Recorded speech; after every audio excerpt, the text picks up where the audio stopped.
when you look at the concealed carry market today, it can be pretty overwhelming with all of the options out there. But it hasn't always been like that, and I thought it'd be cool to kind of look at the evolution and how far we've really come with concealed carry guns, starting back in the early 20th century to present day.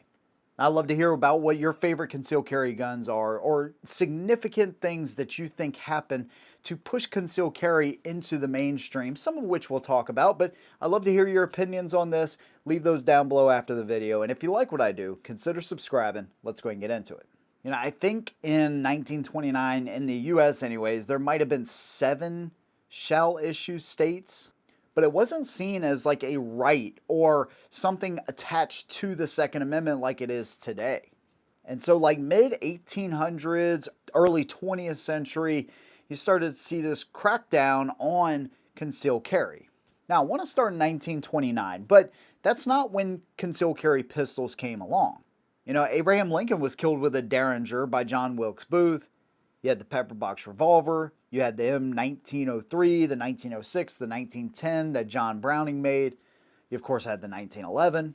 But the concealed carry laws like we see today really didn't start popping off until the year 2000. So it's pretty extraordinary when you think about older times, 1800s, 1900s, early 1900s, you just think kind of lawlessness, but a lot of southern states specifically had banned concealed carry, and so it was not seen as something that was acceptable by anyone that can own a gun like it is today.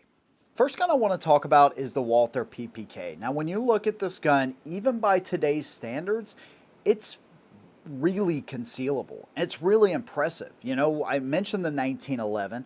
You had guns like the Luger, but then comes along the PPK, and this is the first successful double to single action firearm. So you could carry this gun loaded. Your first pull is going to be that long double action, and then your subsequent shots are going to be that nice single action.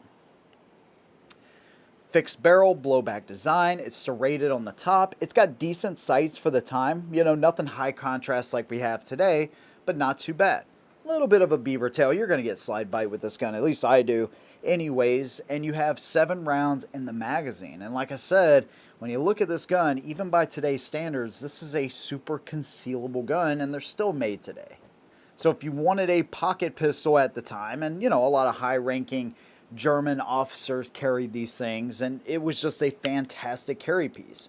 Matter of fact, Hitler himself killed himself, but he killed himself with the Walther PP, which is a little bit bigger, and I personally like it a little bit more, a little bit easier to shoot, a little bit longer grip there too. So I really do like this gun, and it's an 8-round magazine as opposed to the 7-round in the PPK.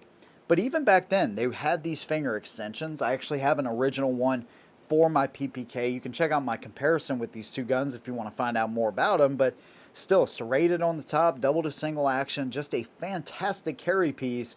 They are all metal designs with these Bakelite grips, but even by today's standards, just size to size, this is still a really good size gun for concealed carry.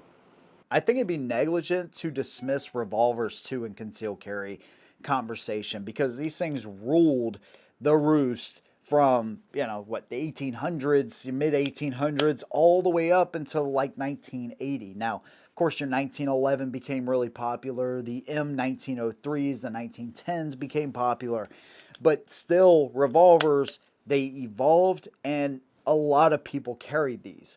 Now, of course, with any revolver, not this one specifically, by the way, this is a modern 10 millimeter from Smith & Wesson, but with any revolver, you have the issue of reloading unless you're Jerry Michalak.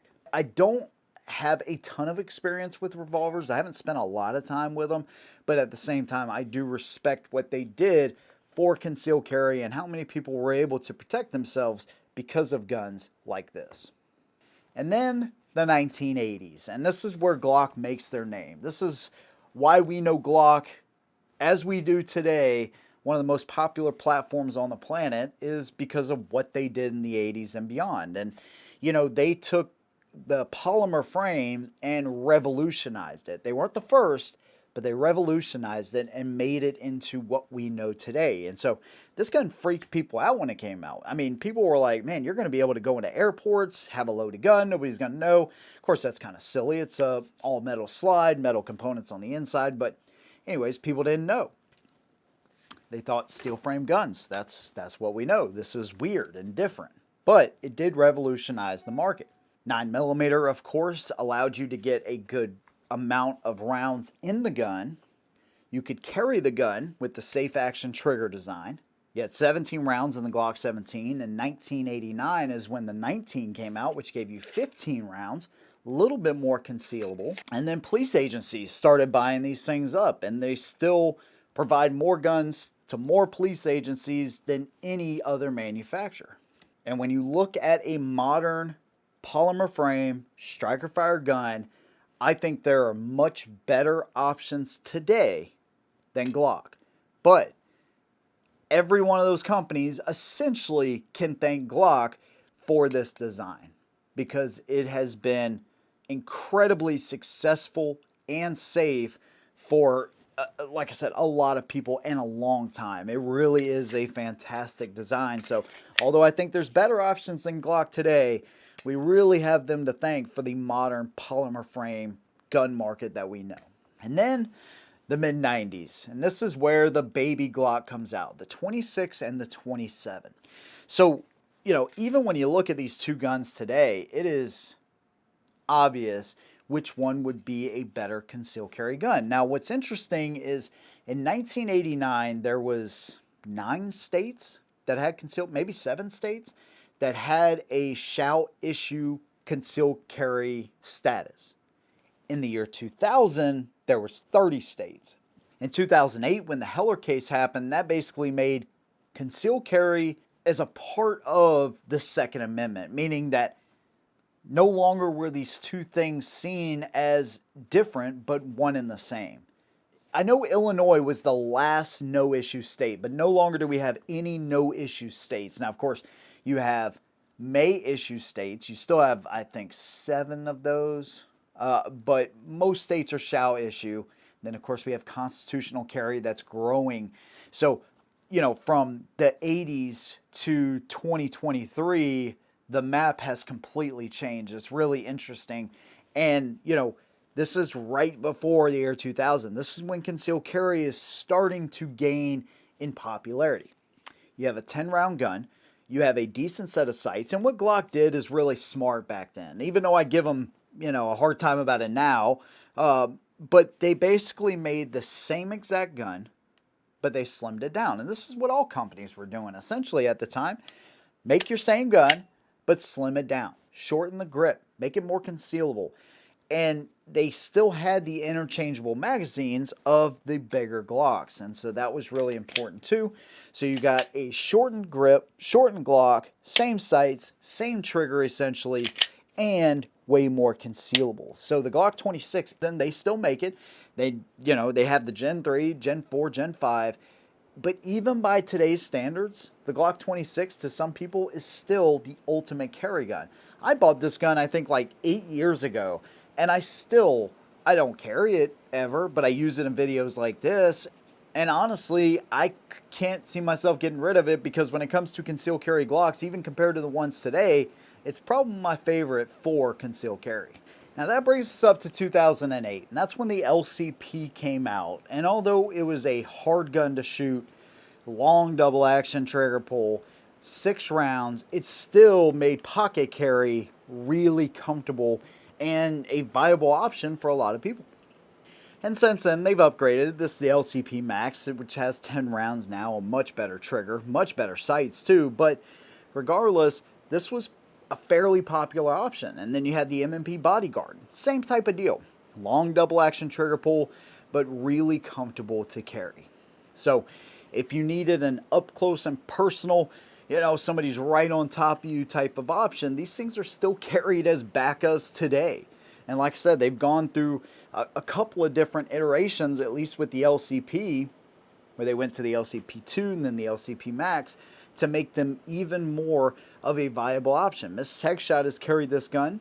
It's chambered in .380, It's not the best self-defense round, but it is at that minimum that you want for self-defense. And like I said, these things are still popular today. Hell, even sometimes I'll carry something like this. It's not often. I'd rather have a little bit more weight and a 9mm, but there are occasions where I would still carry this gun. That brings us to 2012. When the Shield and the XDS come out, that's where the single stack 9mm craze began. Now, the original PPS came out before these guns, but it really didn't catch on like the Shield and the XDS.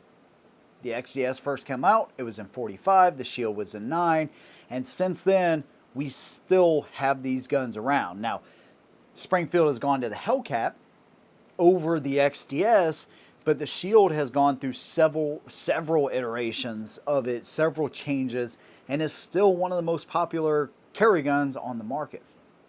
These guns were lighter, they were thinner than their full-size counterparts. So as opposed to just taking, for example, the Glock 19 and the 26, where it's basically the same width, just chop the barrel, chop the grip, make it more concealable like that, they also slimmed the design down quite a bit. So now you have a lighter and thinner gun that's even more comfortable to carry, and it's chambered in 9mm, so you have the ballistic advantages of this over something in 380. And a lot of these guns, this is a Walther PPK M2, a lot of these guns share some of the same features as their bigger counterparts. And so if you take the Shield and a full-size M&P, a lot of the battery of arms, the controls, translates to both guns. So the transition was not as hard. And they made these things super reliable. I'd love to know how many Shields were sold at that time. I mean, it's probably a crazy number. And then you see more companies, ever since the success of the Shield, I say the Shield because I really think it was the most popular gun, carry gun anyways, for the longest time.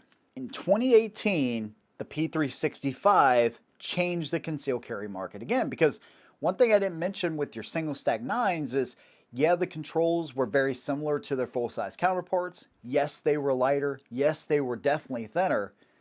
But the capacity was severely affected, right? You can't get around physics until SIG did it with their new magazine design in 365.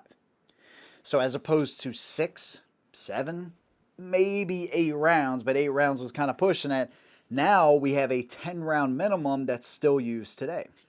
So your Shield Plus, your P365, of course, the XL version, Spectra Comp, Glock 43X, Hellcat, Taurus, Stoeger, Mossberg, all of these options are all based around what the P365 did for the market, because now you have a light, thin option that's 10 rounds, 12 rounds, 17 rounds in this case. Now you might think, well, that looks just as long as a Glock 19. It essentially is, but it's thin like a Micro 9. And this is kind of where the market is going now, because everybody's come out with these 10 and 12 round guns. Now you see guns like the Hellcat, the X Macro, where it's just as long as a Glock 19, let's say, but it's thin like a Micro 9. They have rails now on them that aren't proprietary, so you could put a light or a laser on this. So it's kind of a do-it-all gun. Now, I don't like these so much for inside the waistband carry, but outside the waistband carry, this is a fantastic option. And one thing those 7 and 8 round guns like your original Shield and XDS didn't have either is the ability to mount an optic. And this is another thing that pretty much every company is coming out with, is an optics ready version of their carry guns. So your FN Reflex, your Canik MC9, your Shield Plus Performance Center, all of these guns are optics ready. And so that gives you the advantage now. If you carry a gun at night, you don't have to really have a light on your carry gun. If you have that dot though, and your vision is not the best at night, or you're in low light situations, that allows for quick sight acquisition at pretty much any time of day. So, putting red dots on pistols was kind of conserved for competition shooters years and years ago. Now it's coming on every single pistol, the ability to do that. And now some companies are doing it without the need of any plates either. So, concealed carry continues to evolve, and the evolution is pretty fascinating from the states you can carry in to the guns that we've been carrying. And I can't wait to see how much further it goes and, what direction they go from here, because one thing people always say, no matter what you're talking about, is how could it get any better than this? Well, there's a lot of options. There's a lot of good options, a lot of which I've covered on my channel, but people will continue to innovate, and we'll just have to see how it goes. And no matter what they come out with, I'll be here to give you an honest review of them.